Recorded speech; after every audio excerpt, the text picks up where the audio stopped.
Buenas tardes.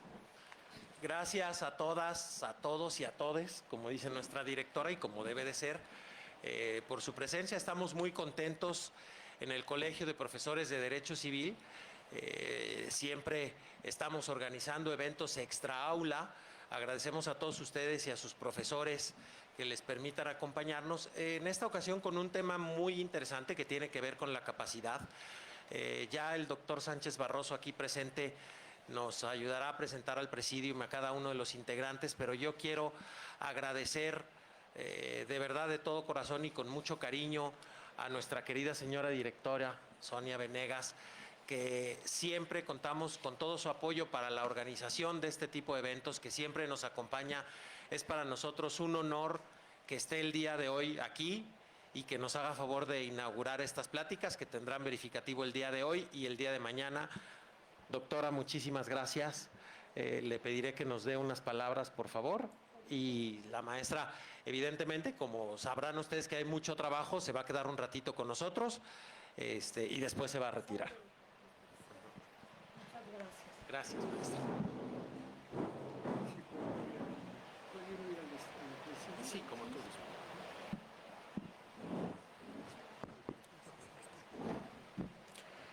Muy buenas tardes, ¿cómo se encuentran? ¿Cómo están?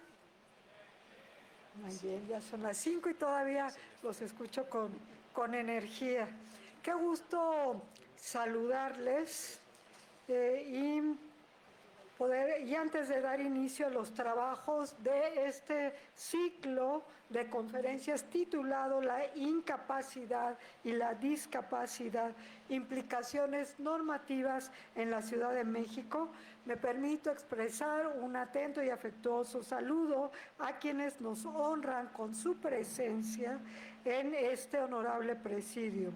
Al doctor Jorge Alfredo Domínguez Martínez, notario público y desde luego catedrático de esta facultad, al maestro Miguel Ángel Beltrán Lara, también presidente del Colegio de Derecho Civil, a la profesora, la doctora Yadira Aide Huerta Reyes, a la maestra Odra Zúñiga, que también nos acompaña, al licenciado Guillermo Novara Serralde y al doctor José Antonio Sánchez Barroso, pues desde luego todas y todos integrantes del Colegio de Profesoras y Profesores de Derecho Civil. De igual manera, me llena de mucha satisfacción dirigir un saludo y darle la más cordial bienvenida en este auditorio, Eduardo García Maínez, a las docentes, a los docentes que nos acompañan, pero sobre todo a las alumnas y alumnos quienes dan vida a la misión de esta universidad. Bien, pues nuevamente darle la más cálida bienvenida a este evento gestado, coordinado e impulsado por el Colegio de Profesores de Derecho Civil, particularmente el maestro Miguel Ángel Beltrán Lara, el doctor José Antonio Sánchez Barroso. Como es sabido, el derecho civil constituye la rama fundamental del derecho privado, integrada por el conjunto de normas que regulan las situaciones jurídicas y las relaciones más comunes de las vidas de las personas, ya sea en lo relativo a su personalidad, a su patrimonio, a su familia. En consecuencia, el núcleo esencial de sus disposiciones es precisamente la persona humana, considerada en cuanto tal y reconocida en su dignidad intrínseca, al margen de cualquier otra condición de índole política, económica o profesional. En este orden de ideas, en el ámbito del derecho civil, el concepto de capacidad se entiende como la aptitud jurídica de una persona para ser titular de derechos y obligaciones, así como para ejercerlos y cumplirlos de manera autónoma. El derecho reconoce que la plena capacidad de ejercicio se adquiere en principio con la mayoría de edad a los 18 años. Antes de ese momento, el menor ejerce sus derechos y cumple sus obligaciones a través de sus representantes legales, quienes ejercen la patria potestad o la tutela. De manera paralela, el derecho establece la presunción de que si el menor carece del discernimiento necesario para comprender y decidir libremente sobre la realización de actos jurídicos, se considera que es incapaz jurídicamente para ejecutarlos por sí mismo. En consecuencia, la capacidad de ejercicio se encuentra condicionada a dos factores esenciales. Por una parte, que la persona posea el discernimiento suficiente para valorar las consecuencias de sus actos, y por la otra, que no exista una declaración judicial de interdicción que limite o restrinja dicho ejercicio. En este marco, la incapacidad de ejercicio puede presentarse también bajo dos vertientes. Por un lado, la incapacidad natural, como ocurre en el caso de las personas menores de edad o de aquellas que aún siendo mayores se encuentran en una condición de discapacidad, de enfermedad que les impida gobernarse por sí mismas, y por otro lado, la incapacidad legal que surge cuando la norma expresamente lo dispone, como sucede en los casos en que una persona ha sido sujeta a una declaración de interdicción. Como puede advertirse, nos encontramos ante problemáticas de gran complejidad que exigen un análisis con visión integral y multidimensional, en el que se toman en cuenta no solo los aspectos jurídicos, sino también las dimensiones éticas, económicas, sociales, políticas y culturales que inciden en la realidad de la incapacidad y la discapacidad. En este contexto, el presente ciclo de conferencias se ha estructurado en 3 mesas de análisis a desarrollarse en el transcurso de 2 jornadas. La primera mesa abordará la discapacidad en México, estado de la cuestión y sus implicaciones en el marco normativo de los derechos humanos. Otra mesa se centrará en el estado de interdicción frente al sistema de apoyos, consecuencias patrimoniales. Y la última mesa, el estado de interdicción y sus efectos en la esfera personal. ¿Qué entendemos por incapacidad? ¿Quiénes son consideradas personas incapaces? ¿Cuál es la diferencia entre los conceptos de incapacidad y discapacidad dentro del derecho civil? Estas y otras cuestiones de gran importancia serán abordadas y desde luego esclarecidas a lo largo de estas conferencias. Por ello les invito a prestar especial atención a estos grandes estudiosos, académicos y profesionales, quienes compartirán sus conocimientos con ustedes. Muchísimas gracias, enhorabuena, y por mi raza hablará el Espíritu. Muchas felicidades.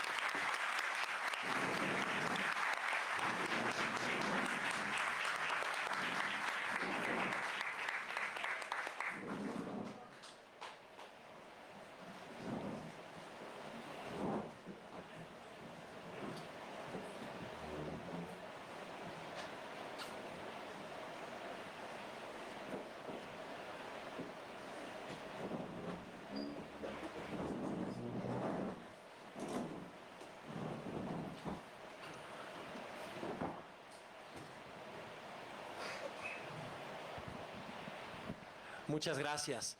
Brevemente les platico cómo surgió la idea de organizar estas conferencias. Como se imaginarán, en el Colegio de Profesores de Derecho Civil tenemos nuestro grupo de WhatsApp y ahora durante las vacaciones estábamos platicando ahí temas del Código de Procedimientos Civiles, temas relativos con la incapacidad, qué vamos a hacer, qué va a pasar, en la práctica, los litigantes cómo lo van a aplicar, los notarios qué vamos a hacer, etcétera. Y a nuestro buen amigo el doctor Sánchez Barroso se le ocurrió, ¿y por qué no hacemos unas conferencias? Y entonces él levantó la mano, dijo, yo me encargo, yo coordino, yo organizo, y pues aquí estamos. Y esto lo quiero dejar mencionado para que vean que lo que uno se imagina lo puede hacer. Por chiquito que sea, lo que empezó como una plática entre amigos, casi de café, hoy es una realidad, gracias, como digo, a la presencia de todos ustedes y a nuestras autoridades. Así es que, bueno, pues, José Antonio, ¿con quién empezamos? ¿Con Jorge? Con el maestro, el doctor Jorge Alfredo Domínguez Martínez, notario y profesor de esta facultad. Es uno de nuestros pilares, expresidente también del Colegio de Profesores. Gracias, maestro. Bienvenido.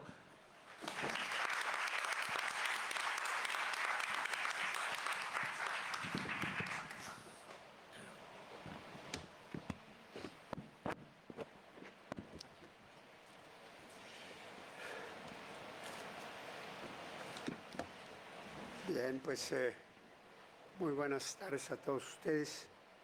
Me siento muy honrado y muy agradecido en participar en estas sesiones. Como bien dijo el maestro Beltrán, organizadas por el doctor Sánchez Barroso. Es un momento de mucho gusto el estar con ustedes. Está engalanada la sesión con la presencia de nuestra señora directora, con profesores, maestros y maestras, y bueno, ustedes que, como bien decía la maestra, son el alma de la facultad y de la universidad. El tema, tal como se intitula, Estado de la cuestión y sus implicaciones, es decir, la incapacidad en México, la discapacidad en México, estado de la cuestión y sus implicaciones en el marco normativo de los derechos humanos. Es interesante cómo la terminología jurídica aparece en los diccionarios con significado normal, significado común. ¿Qué podemos entender por estado? Pues situación jurídica entre nosotros. O sea que es el estado de la cuestión. ¿Y qué podemos entender por cuestión? Pues el problema que requiere más bien una solución. Porque tal como se ha planteado, y bien lo decía la señora directora, todos esos conceptos jurídicos fundamentales que se ponen en juego por el derecho civil pasan lista de presente en este asunto. Personalidad jurídica, capacidad de goce, capacidad de ejercicio. Ya dentro de la capacidad o incapacidad de ejercicio, el llamado autogobierno. ¿Sí? ¿Qué entendemos por capacidad de ejercicio? Y me permito detenerme en ella porque precisamente de ahí viene la titulación del tema, ¿verdad?, de la incapacidad y la discapacidad. Entonces, ¿qué entendemos por capacidad o incapacidad de ejercicio? Pues la posibilidad de intervenir personalmente en la vida jurídica activa mediante el otorgamiento de actos jurídicos. Entonces, la incapacidad implica esa imposibilidad de intervención. ¿Por qué? Por las razones que señala nuestra ley. También hay otros conceptos relacionados, decía yo, del autogobierno, la representación jurídica. Hay una frase, una idea de un profesor de los principios del siglo pasado, don Roberto Esteban Ruiz, que pone de manifiesto lo que significa la representación jurídica, ¿verdad? No es otra cosa más que la sustitución de entidades con la extensión de la imputación, es decir, la sustitución de entidades con la imputación extensiva. Lo que hace un sujeto que sustituye se está extendiendo al sujeto o a la esfera jurídica del que está siendo sustituido. En eso consiste la representación. Y el tema principal de nosotros, que es la discapacidad, pues viene a ser no algo jurídico precisamente, jurídico en sí mismo, como concepto jurídico fundamental. Más bien viene a ser el supuesto para que se dé la capacidad o la incapacidad. La discapacidad es aquella situación física, intelectual, sensorial, etcétera, en la que se puede encontrar una persona, un sujeto, que no le permite estar en condiciones de igualdad con los demás en sociedad. Y de ahí se ha venido dando inclusive la confusión entre incapacidad y discapacidad. ¿Por qué? Si ustedes ven, bueno, se trata, los dos, en los dos vocablos participa la capacidad. Y acompañados del prefijo, uno de ellos incapacidad, y otro de ellos discapacidad. Y entonces, como ambos prefijos significan lo mismo, se ha llegado o se ha pretendido identificar la discapacidad con la incapacidad de ejercicio. Y no hay tal. La discapacidad es una situación meramente humana, física, que observa a la persona en su organismo, en su desenvolvimiento, pero que viene a ser el supuesto de la incapacidad de ejercicio. Si ustedes ven ya literatura especializada, e inclusive así se señala en el artículo 450 ya derogado de nuestro código, la discapacidad puede ser física, sensorial, intelectual, mental o emocional. Una discapacidad física no estorba para el otorgamiento de actos jurídicos. La persona que tiene precisamente esa minusvalía, la persona que carece de un miembro, de una mano, en fin, puede ser sustituida en el ejercicio de su capacidad. Es decir, su vida jurídica activa puede llevarse a cabo mediante la ayuda de otras personas. O una discapacidad sensorial, la persona, y bueno, ahora ya ni esos términos se usan, porque con eso de que se consiente a todo el mundo, ¿verdad? Ya no son ciegos, ya son personas que tienen disminuida la visibilidad. Entonces, los ciegos,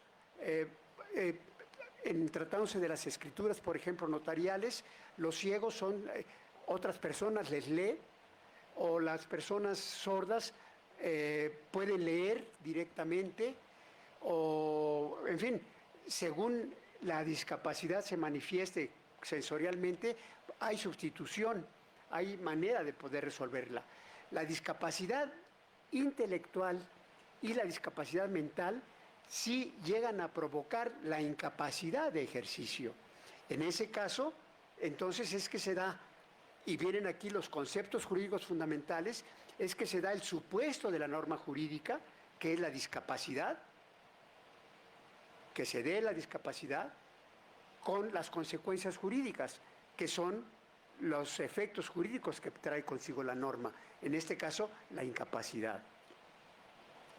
Ahora bien,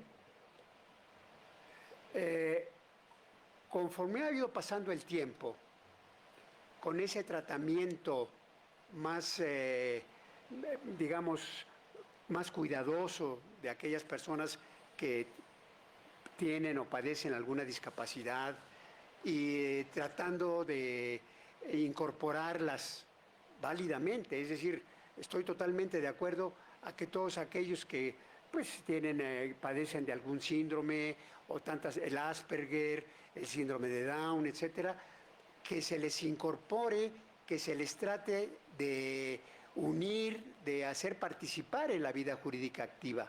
Ciertamente debe haber una ampliación, debe haber que se abra el abanico para incorporarlos y no discriminarlos, pero no al grado tal de considerar, como se pretende con las reformas que fueron objeto de publicación a fines de noviembre del año pasado, no a grado tal de que se les permita participar normalmente en la vida jurídica activa.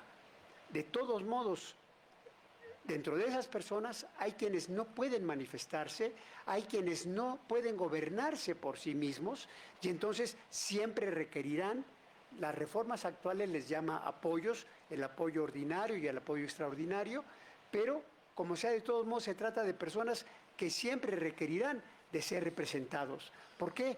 Porque no tienen una voluntad que pueda manifestarse.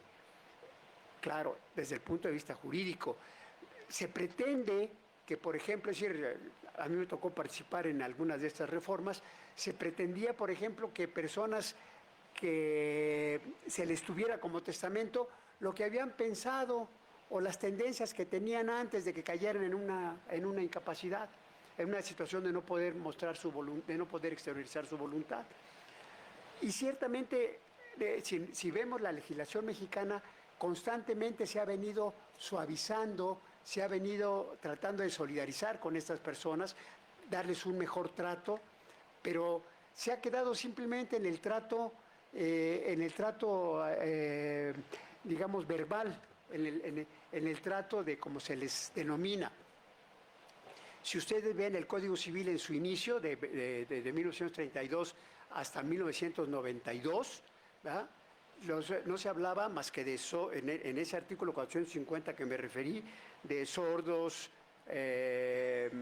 no sordos, perdón, ebrios consuetudinarios, idiotas, imbéciles, etcétera. Todo eso se suprimió en 1992 precisamente por esa tendencia de tratar mejor a las personas. Pero se conservó la idea de la incapacidad de ejercicio en la que debía tenérseles y se encontraban en esa situación, y entonces daba lugar a su interdicción y, en su caso, a su representación, a su tutela.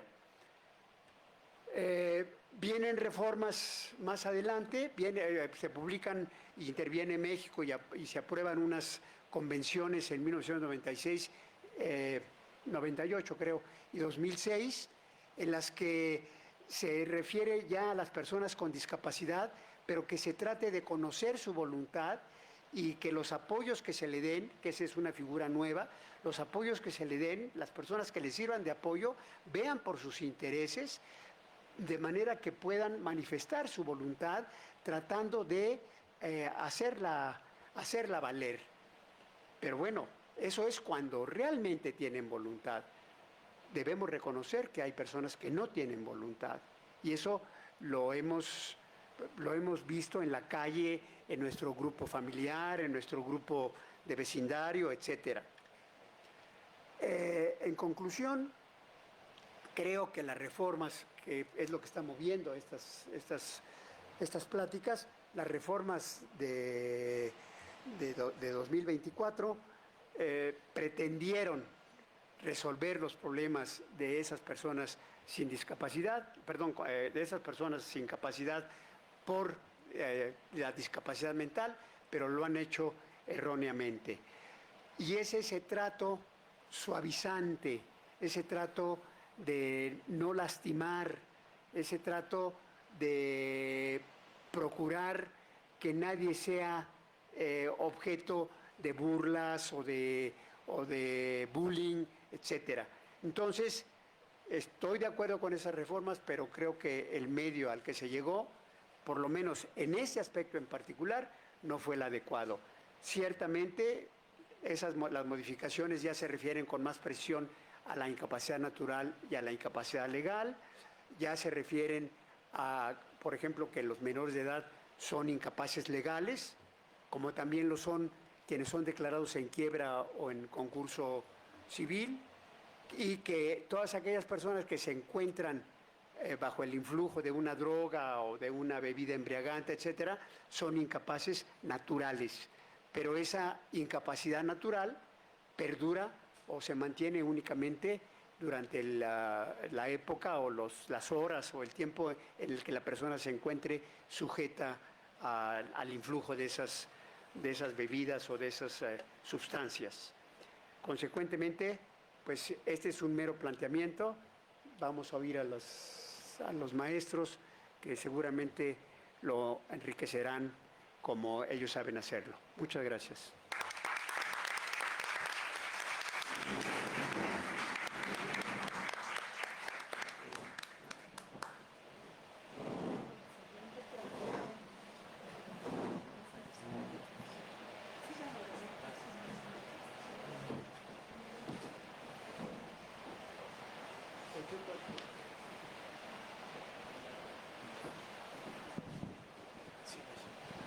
Disculpen, pero donde va la directora,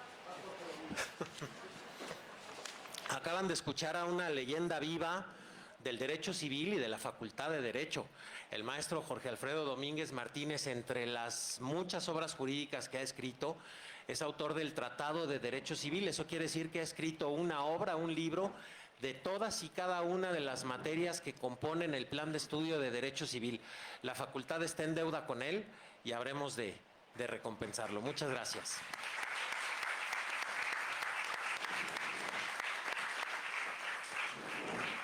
Y bueno, para continuar con este tema interesante y el planteamiento general del tema, si me equivoco me corriges, José Antonio, por favor, es ¿qué va a pasar con algunas personas que tengan capacidad especial, que no puedan expresar su voluntad?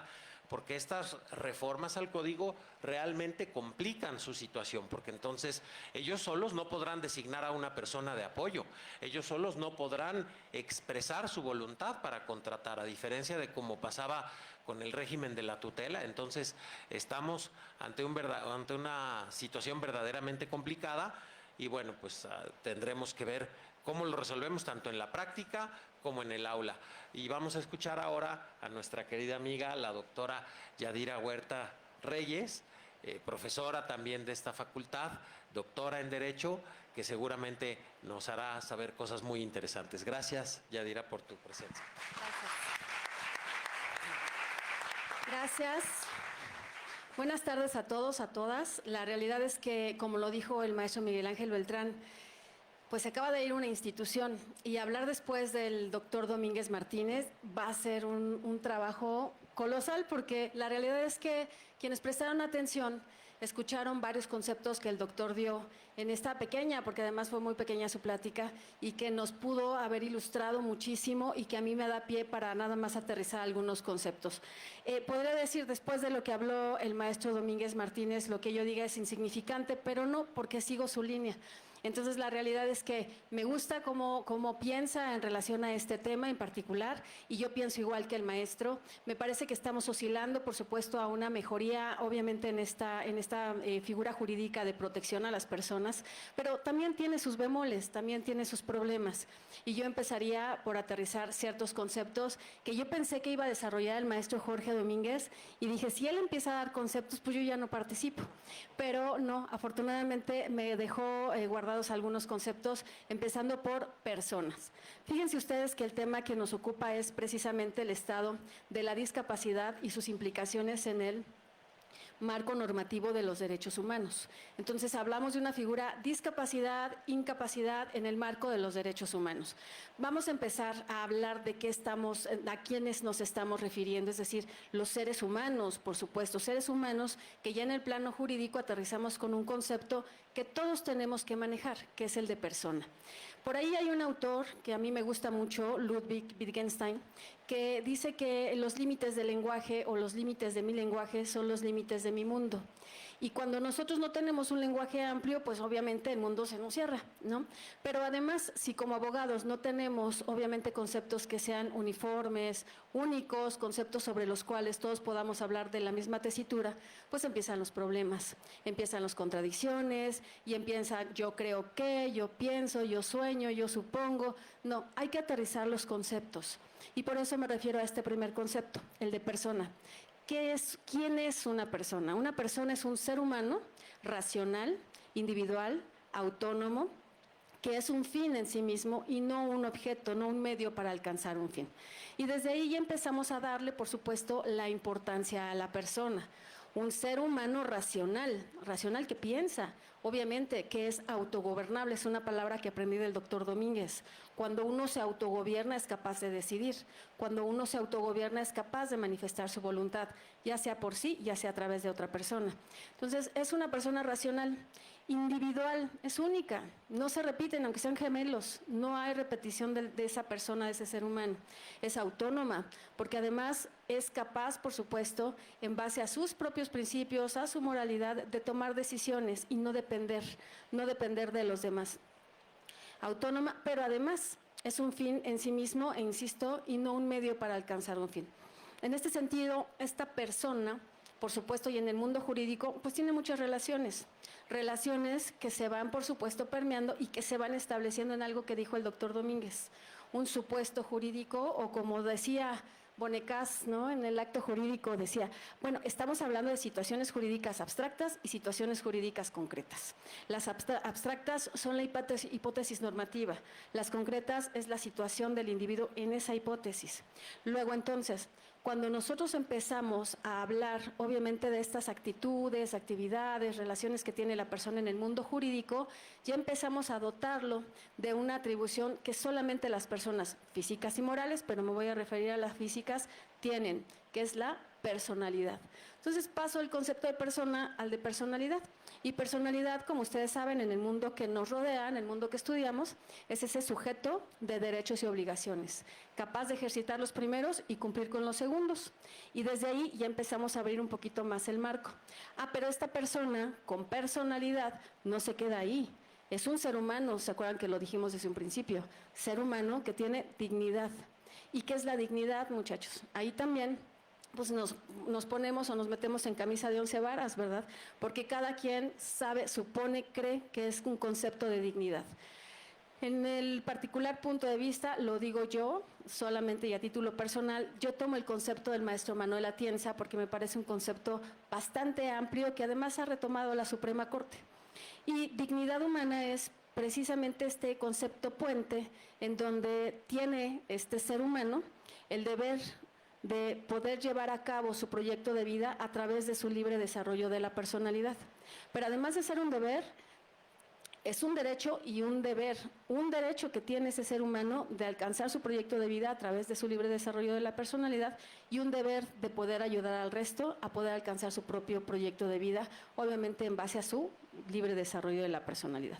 Y entonces ahí ya estoy tratando de unir el concepto de persona con el de dignidad, porque quiero caer en cuenta de que efectivamente y a través de estos conceptos de discapacidad, de incapacidad, no se están violentando ningún derecho humano, de ninguna manera. Es más, podríamos decir que no se estaban violentando, pero que ahora se están protegiendo desde ciertos puntos y conceptos de vista un poquito más, aunque estamos siendo muy suaves, como dijo el doctor Domínguez. Y entonces sigo avanzando y tengo persona, dignidad humana, personalidad y como parte de los atributos de la personalidad, ustedes saben que tenemos la capacidad. Capacidad que todos tenemos, capacidad que puede dividirse, a contrario de la personalidad. La personalidad es única, es universal, no se puede tener más menos personalidad. Pero la capacidad sí puede ser graduada. La capacidad la gozamos desde que nosotros nacemos, es más, desde antes, dicen por ahí, ¿no? Desde que estamos en el vientre, desde el naciturus. El concebido no nacido tiene capacidad de goce, puede ser heredero, puede ser legatario, puede ser donatario. Es hasta que nace vivo y viable, que se cumplen las condiciones, cuando entonces ya podrá, a través de sus representantes, hacer uso, goce de esos derechos de los cuales fue obviamente designado. Entonces, tengo esa capacidad de goce, capacidad de ejercicio. La capacidad de goce, muchachos, siempre la hemos tenido. Ha sido limitada en alguna época, pues por ahí del siglo XIX, cuando hablábamos de muerte civil, pero fuera de eso, la capacidad de goce es completa. La que en determinado momento se puede graduar es la capacidad de ejercicio. Y ahí me paso directamente, y espero llevar esta línea, me paso directamente a la convención de la cual habló el doctor Domínguez, que es la Convención sobre los Derechos de las Personas con Discapacidad. Toda la convención es muy importante, por supuesto. Esa convención del 2006, yo rescataría 3 artículos. el primero, el cuarto y el 12. El artículo 12 es el que nos ha traído como con una piedrita en el zapato, porque la interpretación o mala interpretación que se ha hecho de ese artículo en particular, el numeral 4, para que quien tenga la curiosidad la lea y vea qué dice ese numeral 4, ha distorsionado los conceptos que nosotros traemos de capacidad de goce y capacidad de ejercicio. La capacidad de goce es la aptitud de ser sujeto de derechos. La capacidad de ejercicio es esa posibilidad de ejercitarlos. ¿Cuándo puedo ejercitar esos derechos? Cuando la ley me lo permite.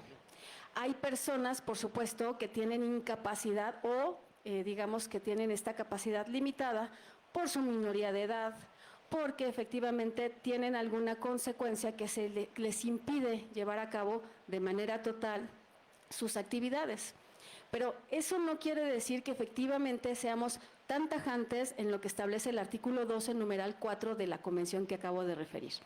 Una cosa, y vuelvo a repetirlo, es la capacidad de ejercicio, que deriva de la capacidad, que también es hermana de la capacidad de goce, y otra cosa es el ejercicio de la capacidad a la que se refiere el numeral 4 del artículo 12.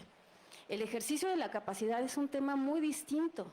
Todos podemos ejercitar nuestra capacidad, pero tenemos, por supuesto, esas limitantes de las cuales hablaba el doctor Domínguez.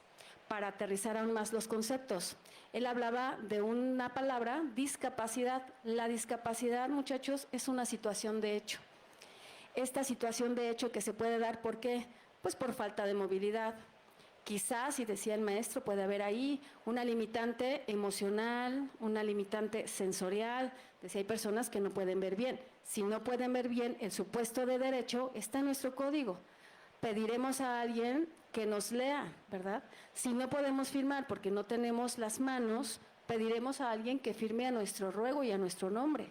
Pero esas posibilidades de llevar a cabo determinados actos jurídicos no se ven alteradas. Estamos solicitando un apoyo extraordinario u ordinario, que es precisamente lo que jalaron todas estas personas al tratar de, pues, digamos, interpretar la Convención de los Derechos de las Personas con Discapacidad. Es en este sentido que sí tendríamos que hacer una distinción. La discapacidad puede ser motriz, puede ser sensorial, puede ser emocional. La incapacidad, que es intelectual, esa, si nos lleva, por supuesto, a no poder manifestar la voluntad, es entonces ahí en donde la autoridad jurisdiccional entra y tendrá que solicitar que se le nombre una persona que lleve a cabo ese apoyo extraordinario. ¿Por qué se le dice extraordinario, muchachos? Pues precisamente porque es una circunstancia extraordinaria, fuera de lo ordinario, que está solicitando, que está señalando la ley. ¿Para qué? Para que pueda asistir, ayudar a esa persona que se encuentra en esa situación, en esa hipótesis jurídica. La realidad es que sí, es una figura que es hasta cierto punto novedosa, viene de Chile, Perú la tiene, no ha servido como mucho porque de cualquier forma, dice la ley, a partir del 445 al 455 del Código Nacional de Procedimientos Civiles y Familiares, debe de estar una persona al pendiente, se deberá nombrar por esa persona que necesita el apoyo extraordinario, alguien que la represente. Y si no puede hablar, está en estado de coma. Y si la persona que está solicitando la represente es su yerno, es su suegra, ya saben que en México adoramos a nuestras suegras, ¿no?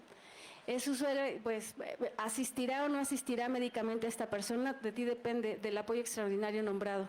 Son circunstancias que me parece sí estaban contempladas bajo la figura de la tutela y que sí, obviamente se finca responsabilidad a este apoyo extraordinario, pero que sí deja ciertas lagunas, precisamente en este afán, en esta mala interpretación del ejercicio de la capacidad y no de la capacidad de ejercicio. Me parece que este tema se presta evidentemente a todavía muchísimas discusiones porque esta figura de los apoyos extraordinarios derivada de la convención que estoy mencionando, solamente actualmente la pueden llevar a cabo las autoridades jurisdiccionales. Ya veremos si hay quienes vayan con un notario y quieran que este notario lleve a cabo a través de algún acta esta figura y si lo pueden sancionar, ¿no? Porque de todas formas me parece tendrá que caer ante una jurisdicción, ante un juez, ante una autoridad jurisdiccional. Pues muchas gracias. Gracias.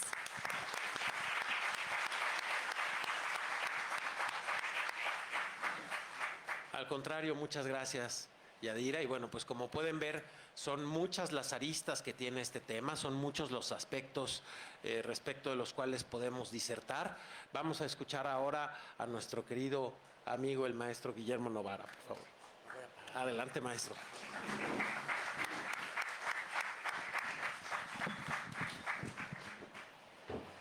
¿Cómo están? Buenas tardes, ¿me escucho bien? ¿Sí? ¿Sí me escuchó? Sí, es que mis alumnos sabrán que soy un poco inquieto, por eso no puedo estar sentado y prefiero pararme. Bueno, pues quiero empezar diciendo que ustedes, yo no sé si lo sepan, pero ustedes alumnos pueden entrar a lo que es el Semanario Judicial de la Federación de la Suprema Corte de Justicia de la Federación.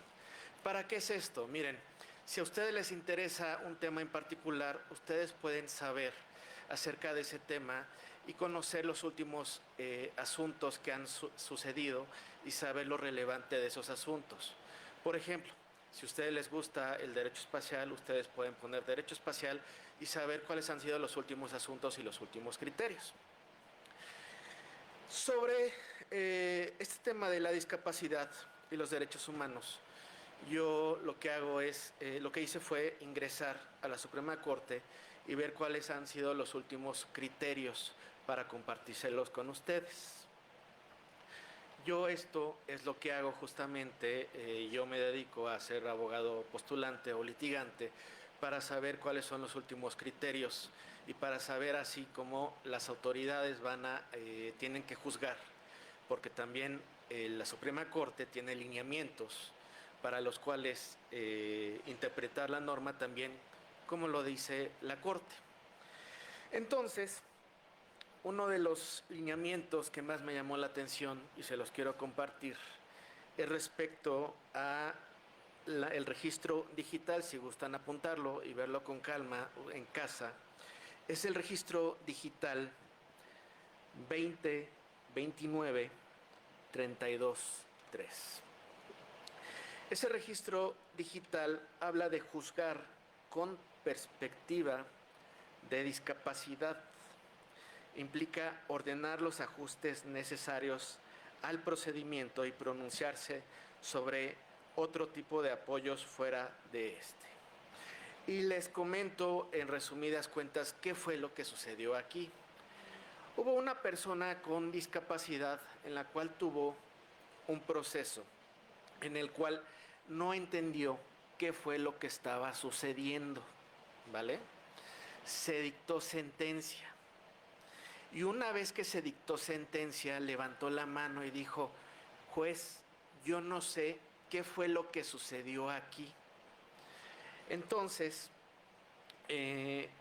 la Corte, cuando se enteró de esto, dijo, aquí hubo una violación de derechos humanos y emitió un criterio importante. Este criterio importante que yo les comparto fue lo siguiente. Se debe de elaborar un formato de lectura fácil de las resoluciones judiciales y notificarlas personalmente para transmitir la información de manera comprensible y accesible mediante un lenguaje sencillo. El aludido protocolo también refiere el apoyo fuera del procedimiento, el cual se orienta a hacer efectivo cualquier derecho de las personas con discapacidad, garantizar su autonomía en las actividades de la vida cotidiana y fortalecer el ejercicio de su capacidad jurídica. Este criterio ya se está empezando a aplicar en todos los juicios de carácter civil oral. Por eso los jueces, cada vez que hablan los abogados, se le está preguntando a las personas si entendieron lo que está sucediendo. Y es el deber, como ustedes como abogados, explicarles a sus clientes todas las etapas que van a suceder para que cuando los jueces les pregunten si entendieron, le digan a sus clientes y les hayan explicado y le digan sí, su señoría, yo entendí. Caso contrario, puede haber una violación de derechos humanos y al mismo tiempo, imagínense, ¿qué pasaría si ustedes no les explican y le dicen al juez, no, su señoría, es que la verdad mi abogado no me explicó, ¿me puede explicar usted? Imagínense. Ahí puede llegar el momento en el que el juez les explique y le digan, miren, lo que está sucediendo en esta etapa es esto y esto y esto. Pudiera llegar la ocasión, ojalá que no, que el juez le advierta al abogado, que le explique a sus clientes lo que está sucediendo, y si ve el juez que no le han explicado las cuestiones inherentes al asunto, que le pida, por favor, que otro abogado les explique lo relativo a lo que está sucediendo y pues que revoque su nombramiento y que nombre un abogado que sí les explique. Sí me estoy dando a explicar de lo relevante que es el explicarles a sus clientes lo que está sucediendo. Y esto es a raíz de este registro digital, ¿vale? Al mismo tiempo, es necesario, y esto es algo que yo en este momento, pues, se los estoy señalando como alumnos y estudiantes, porque muchas veces nosotros manejamos lenguaje jurídico a nuestros clientes, pero tenemos que cambiarnos un poco ese chip, porque a veces nosotros creemos que los clientes entienden nuestros tecnicismos, pero si nosotros vamos al doctor y nos dan un lenguaje técnico, no entendemos.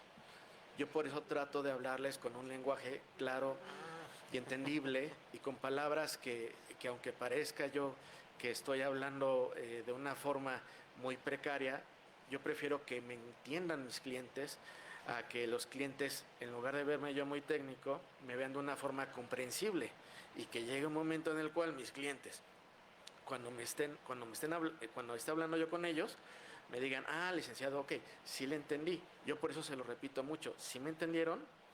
Ustedes de ejercicio, yo les pido que busquen lo que es la sentencia Panda, así está en internet, sentencia Panda, que fue un ejercicio que hizo un juzgador para darle a entender justamente a un menor de edad lo que es pues una sentencia que fue a su favor y que se lo puso ahí hasta con un pandita, que fue esto para explicarle qué fue lo que sucedió y que el niño entendiera, a una persona menor de edad, qué fue lo que se resolvió a su favor. Esto fue un adelanto en favor de sus derechos humanos para el cual no se vean violentados, ¿vale? Otra de las tesis que a mí se me hicieron muy relevantes y que ustedes las pueden utilizar a su favor y fueron mencionadas aquí en múltiples ocasiones y de hecho yo las he estado comentando en las clases, es que desde el primer semestre es necesario tener claro cuáles son los conceptos básicos de derecho. No hay que olvidar que la capacidad es la aptitud de una persona para ser sujeto de derechos y obligaciones, ¿vale? Después, un grado más elemental para demandar es la legitimación, ¿vale? La legitimación nació en Italia, necesaria la inventaron los italianos, pues para saber por qué los jueces podían determinar sobre una demanda, el por qué ellos podían proporcionar, por qué podían dictar una sentencia y determinar sobre unos bienes inmuebles, si podían ellos de un patrimonio hacer una determinación judicial y decirle a alguien, oye, estos bienes inmuebles ya te van a dejar de pertenecerte. Por ende, la legitimación es un elemento necesario para tu poder apersonarte en un juicio o no. Bueno, resulta ser, y yo me enteré a través del registro digital 2029-281, repito, 2029-281, resultó ser, en los hechos yo me enteré, que hubo un juzgador que en un momento determinado le pidió a una persona, vulnerando sus derechos humanos, que le dijo, para mí tú no tienes legitimación, para mí tú eres una persona con discapacidad. ¿Por qué? ¿Cuál es el motivo? La verdad, por mis pistolas, porque yo pienso que tú no tienes la capacidad ni la legitimación. Y lo que hizo la Corte fue que emitió justamente esta tesis. Y lo que hubo en la justificación fue que el cuestionamiento de la capacidad de ejercicio como condición para acreditar su legitimación procesal activa y acceder a un juicio constituye un acto estigmatizante y discriminatorio que demerita la dignidad humana e impone una carga adicional desproporcionada para las personas con discapacidad. Maestro, ¿qué me quiere decir? ¿Qué significa esto? Que si en México Mágico ocurre que a ustedes les dice algún juzgador que no puede presentar alguna demanda porque ustedes no cuentan con la legitimación necesaria porque presuntamente tiene discapacidad, puede presentar esta tesis que si bien es aislada, ya es un antecedente necesario y suficiente para lo cual puedan presentar ustedes la demanda, ¿vale? Bueno, la verdad es que no me quiero extender porque siento a veces que hablo muy rápido, pero el tiempo se me va muy rápido también. Bueno, es todo. Muchas gracias.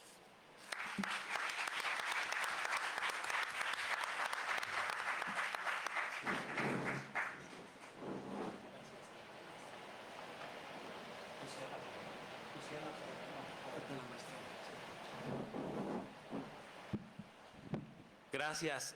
Pues bueno, vamos a escuchar ahora a nuestro querido amigo, al maestro, al doctor José Antonio Sánchez Barroso, que nos va a hablar sobre este tema. No quiero entrar o distraerlos mucho. El doctor Sánchez Barroso es un estudioso de la materia civil, catedrático de todas las materias de derecho civil. Ha escrito también...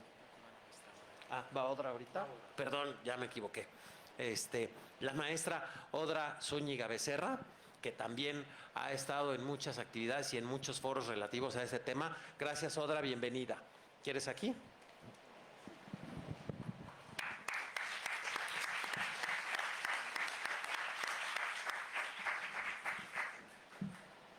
Buenas tardes a todos. Es un placer estar aquí con ustedes. Agradezco al Colegio de Profesores, maestro Beltrán Lara, muchísimas gracias.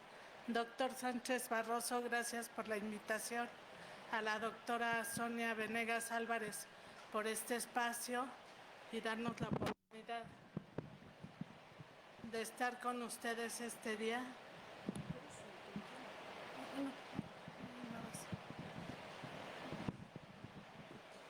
Gracias.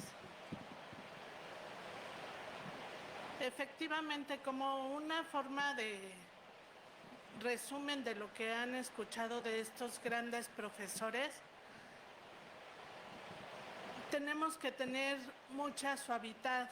¿De qué depende esta suavidad con las personas con discapacidad? De la Convención Internacional sobre los Derechos de las Personas con Discapacidad, que fue impulsada por don Gilberto Rincón Gallardo en 1996, y posteriormente en el año 2000 Vicente Fox hizo suya esta propuesta y la presentó ante Derechos Humanos en Naciones Unidas. Efectivamente, esta convención nació en México a propuesta de México y está en vigor en nuestro país desde 2008. Esta convención, básicamente, su objetivo fundamental es transitar de que las personas con discapacidad sean objeto de protección a que sean sujetos titulares de derechos. O sea, ya, como decía la maestra Yadira, perdón, la doctora Yadira, ya no son objetos, ya son personas con personalidad que tienen derechos y obligaciones.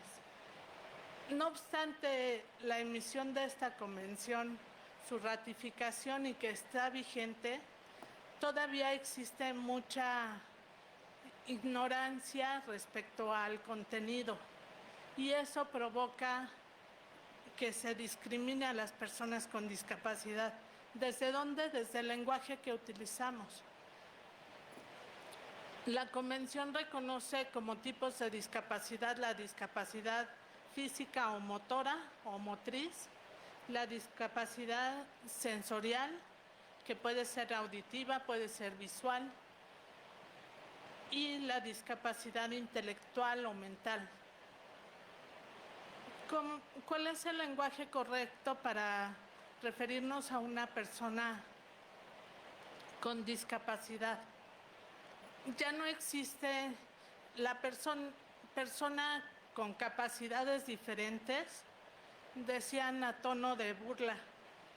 Capacidad diferente tiene un vaso y una jarra, o una capacidad especial la tiene Superman.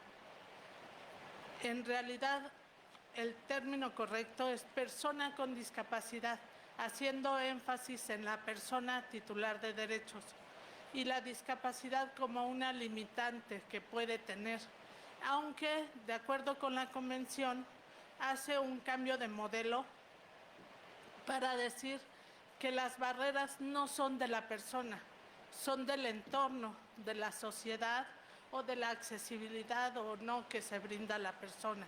De ahí está ese cambio de paradigma.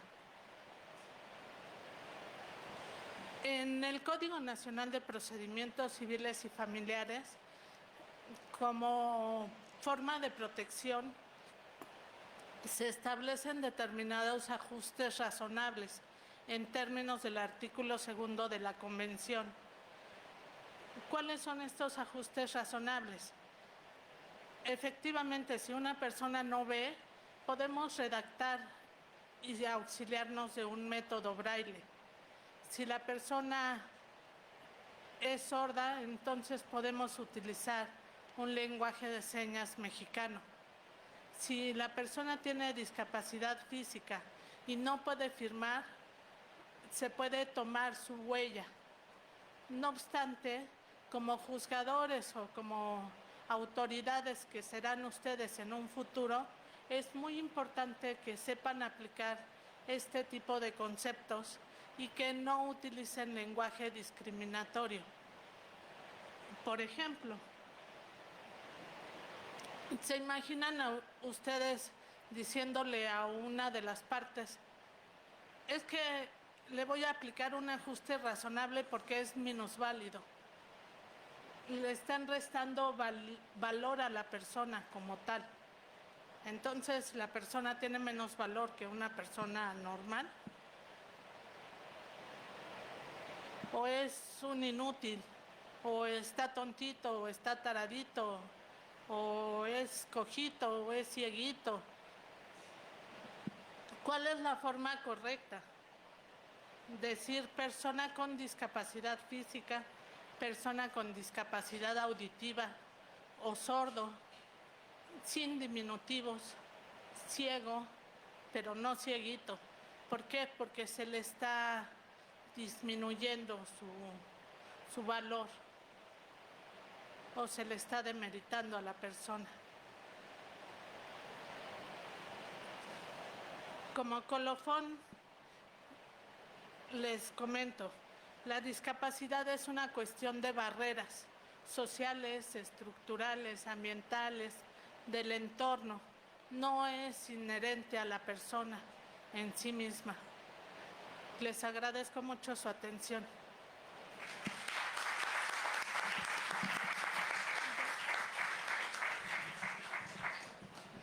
Gracias, querida maestra Audra Zúñiga. Y bueno, ahora sí, cerramos con broche de oro con nuestro coordinador, el doctor José Antonio Sánchez Barroso. Adelante, José Antonio. Muchas gracias.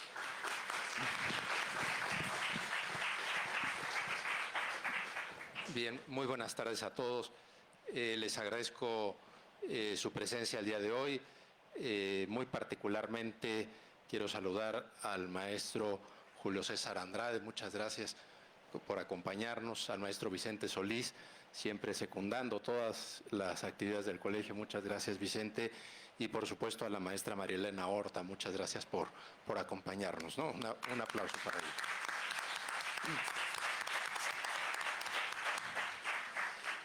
A mí realmente no me toca una intervención, solamente me toca pues plantear y fomentar un poco el debate con nuestros profesores que hoy nos hicieron el favor de exponer.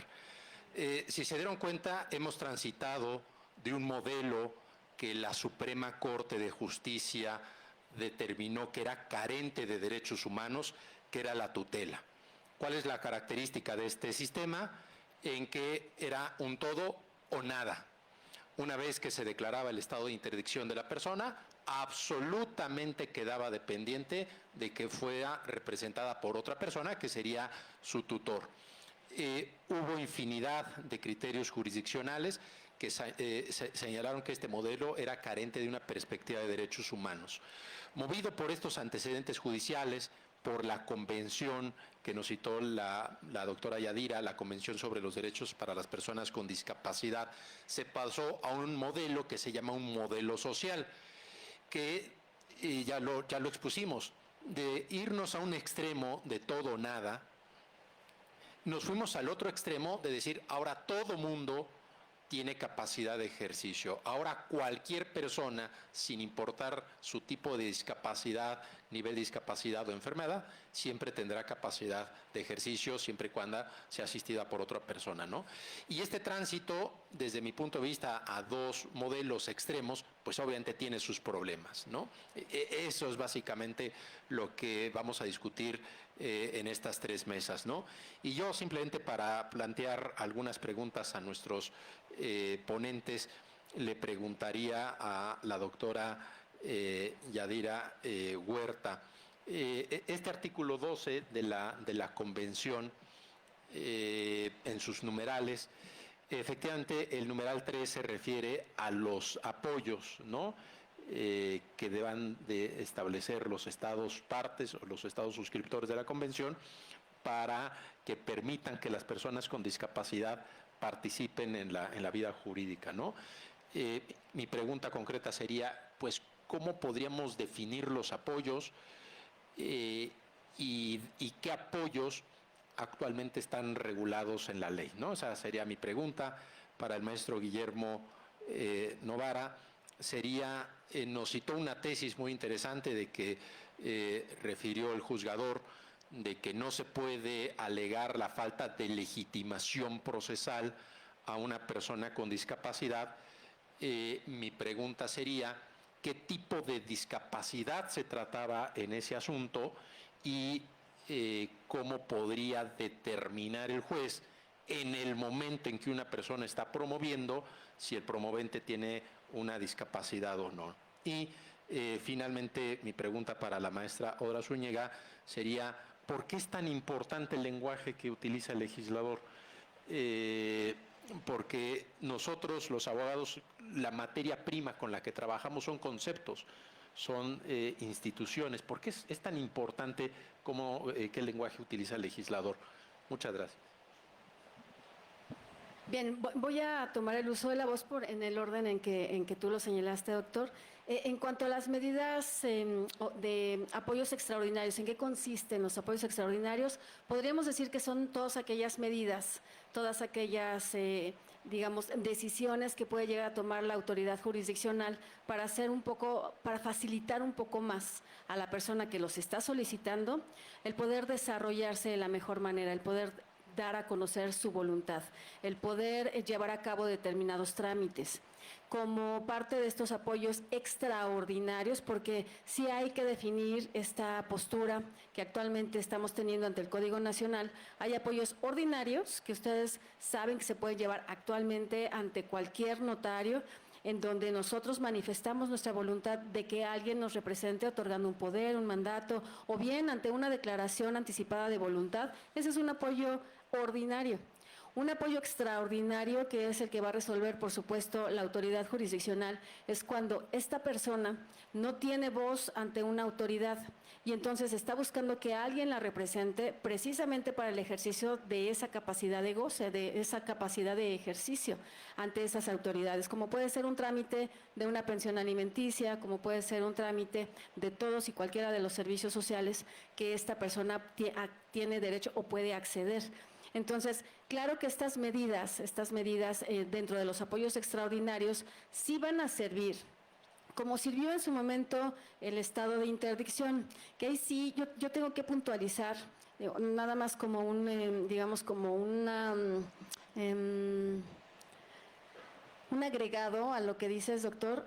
El Código de Procedimientos Civiles, que ya no es aplicable en su artículo 904-905 del mismo, sí establecía la gradación de la capacidad y sí ordenaba a las autoridades y a los jueces que estableciera qué sí y qué no podía hacer la persona que estaba interdicta.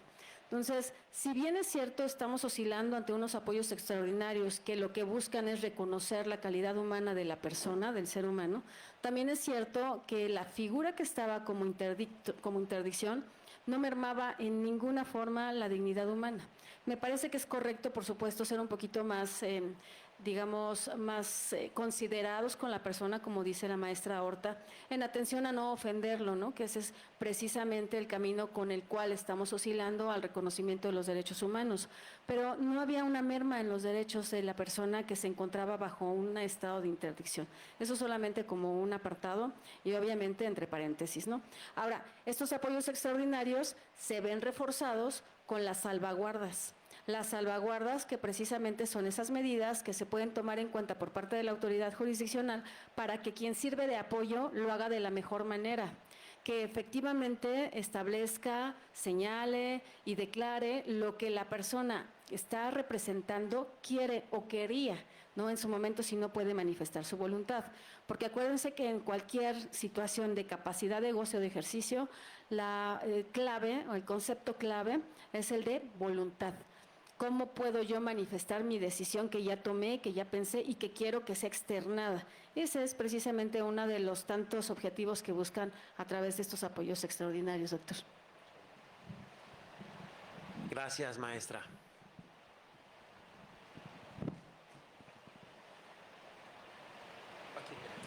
Gracias.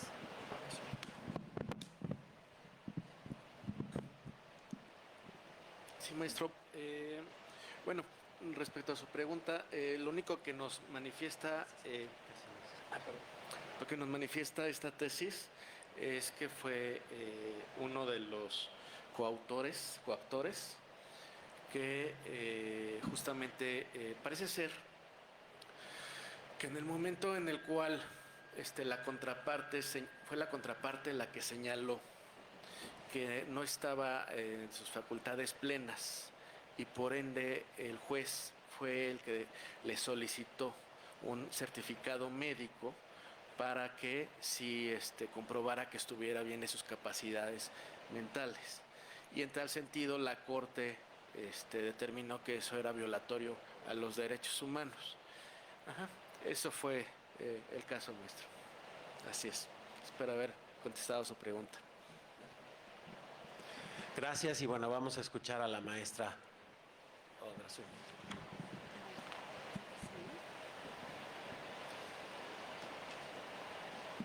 Buenas tardes nuevamente.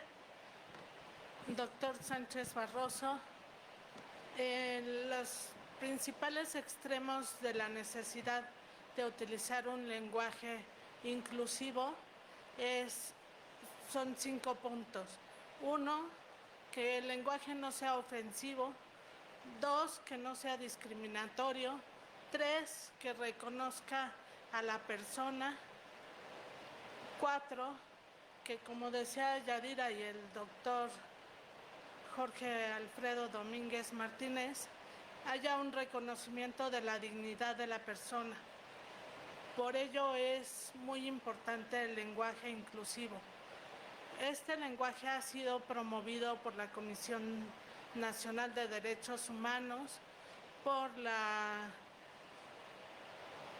el extinto CONADIS, que ahora retomó la Secretaría del Bienestar y que es la encargada de regular todo lo relativo a personas con discapacidad, a accesibilidad, ajustes razonables en torno a la Convención.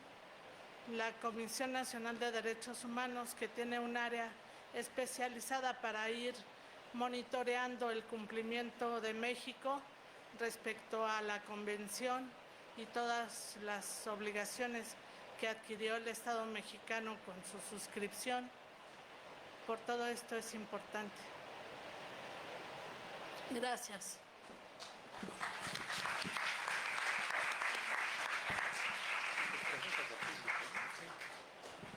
Bueno, pues todavía tenemos unos minutos, así es que si hay alguna pregunta del público, algo que les llame la atención, estamos a sus órdenes. Si no, nosotros preguntamos.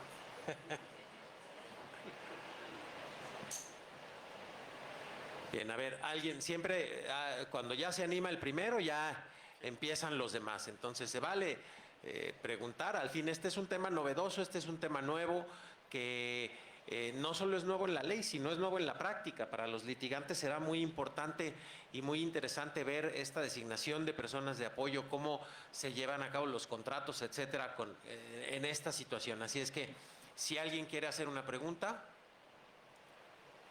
a ver.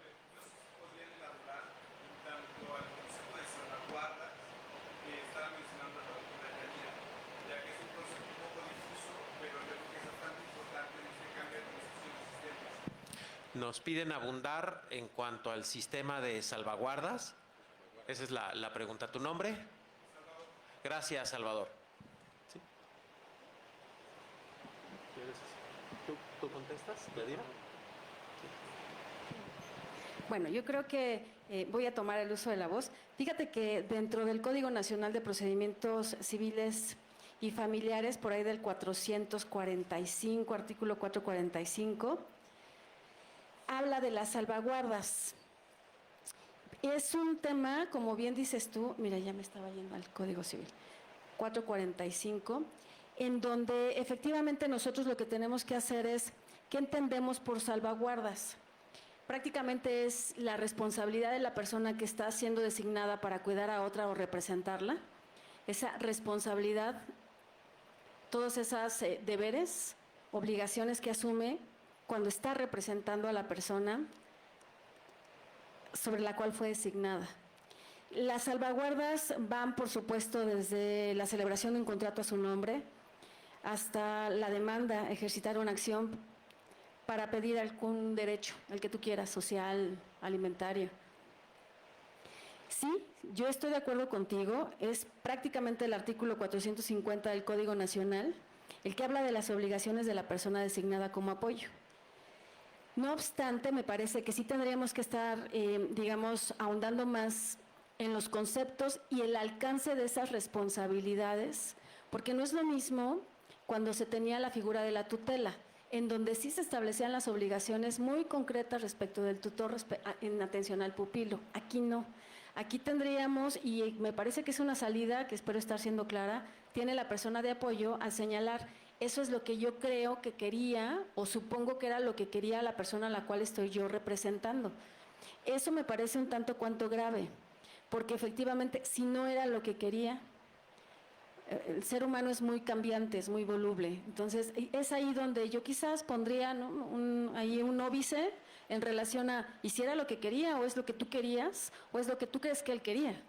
¿Sabes? Es un tanto complicado. No sé si alguien más tenga otra opinión. No. Bueno, pasamos con otra pregunta, por favor, si es que hubiera.